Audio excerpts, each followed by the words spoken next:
ফারাবি, তুমি যে কথা বলছিলে যে মফিজ স্কুল সম্পর্কে আপনার প্রতিষ্ঠা বা মফিজ স্কুলের অতীত সম্পর্কে আপনি কি জানেন? আমি মফিজ স্কুলের একজন প্রথম দিকের ছাত্র। মফিজ স্কুল প্রতিষ্ঠিত 1956 সনে। হ্যাঁ, তো আমি 1965 সনে মফিজ স্কুল থেকে পাশ করি। মফিজ স্কুলের প্রতিষ্ঠার ইতিহাস বলতে আফাজ স্কুলের ইতিহাসে যেরকম অনেকটা সমৃদ্ধ ইতিহাস, মানে একটা প্রতিবাদী থেকে মানসিকতা নিয়ে হাতে স্কুল থেকে আমার বাবার উদ্যোগে কয়েকজন ছাত্র এসে আফাজ স্কুল প্রতিষ্ঠার জন্য মানে আমার নানা আজহার মিয়াকে যেভাবে করা হয়েছিল, উদ্বুদ্ধ করে আফাজ স্কুল প্রতিষ্ঠা হয়। মফিজ স্কুল কিন্তু তেমন কোনো মানে প্রতিবাদী মানসিকতা নিয়ে প্রতিষ্ঠিত হয়নি।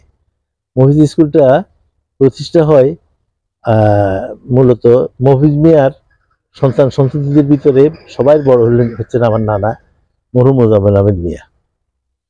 উনি ওই পরিবারের প্রধান হিসেবে সবাই ওনার সিদ্ধান্তকে সবসময় মানে স্বাগত জানাতো এবং ওনার সিদ্ধান্ত সবাই মেনে নিত।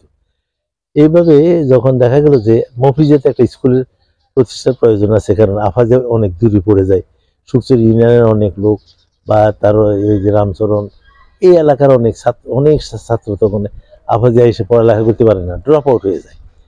তখন মানে এই আমার মামাদের ভিতরেও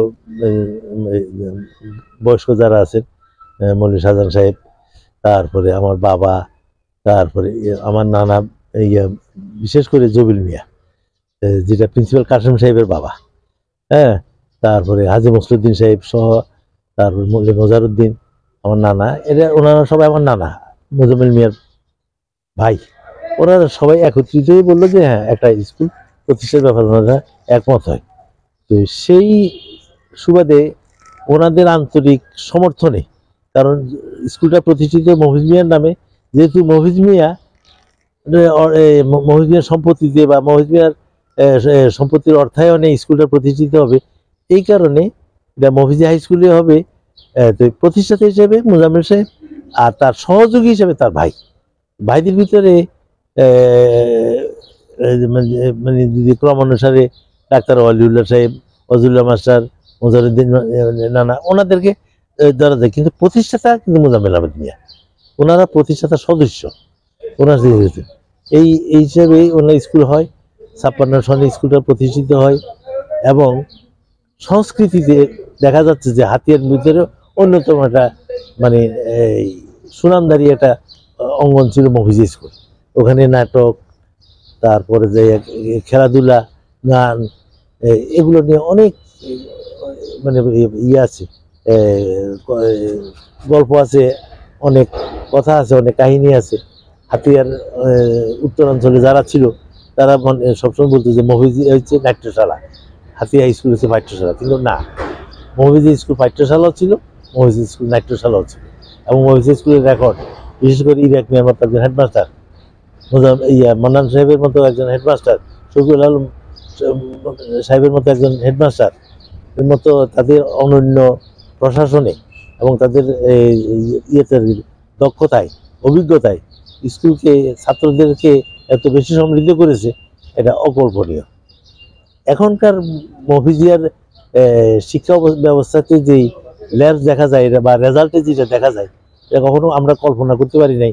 আমরা সেই 60 দশকে আমরা যারা পাশ করেছি তখন আমরা মানে মোটামুটিভাবে সবাই বাইরে, আমার বেশি আমরা যারা পাশ করেছি সবাই ভালো ভালো অবস্থানে চলে গেছে করার জন্য। কিন্তু এখন দিন যত এগিয়ে যাচ্ছে আমার মনে হয় যেন মফিজ স্কুলটা লেখাপড়ার মানটা একটু কমে যাচ্ছে।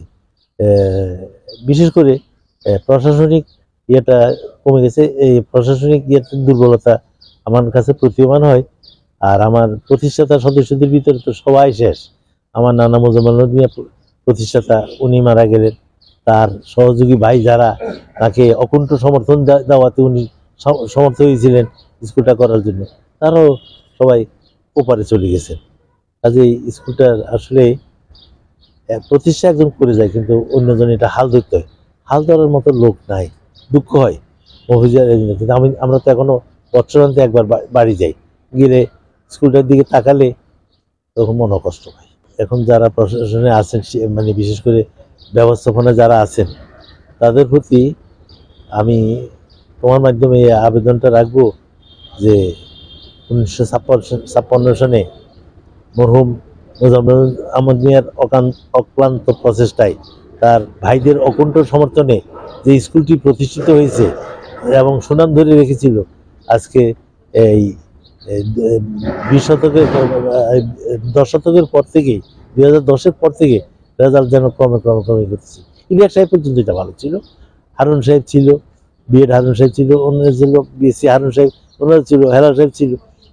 এই ইদানিং মোজার সাহেব ভালো, বর্তমান শিক্ষক উনি ভালো, কিন্তু আমার মনে হয় উনি একটু উদার, ওনাকে আর একটু কঠোর হতে হবে, নাহলে এই রেজাল্ট ধরে রাখতে পারবে না, এটাই আমার ধারণা।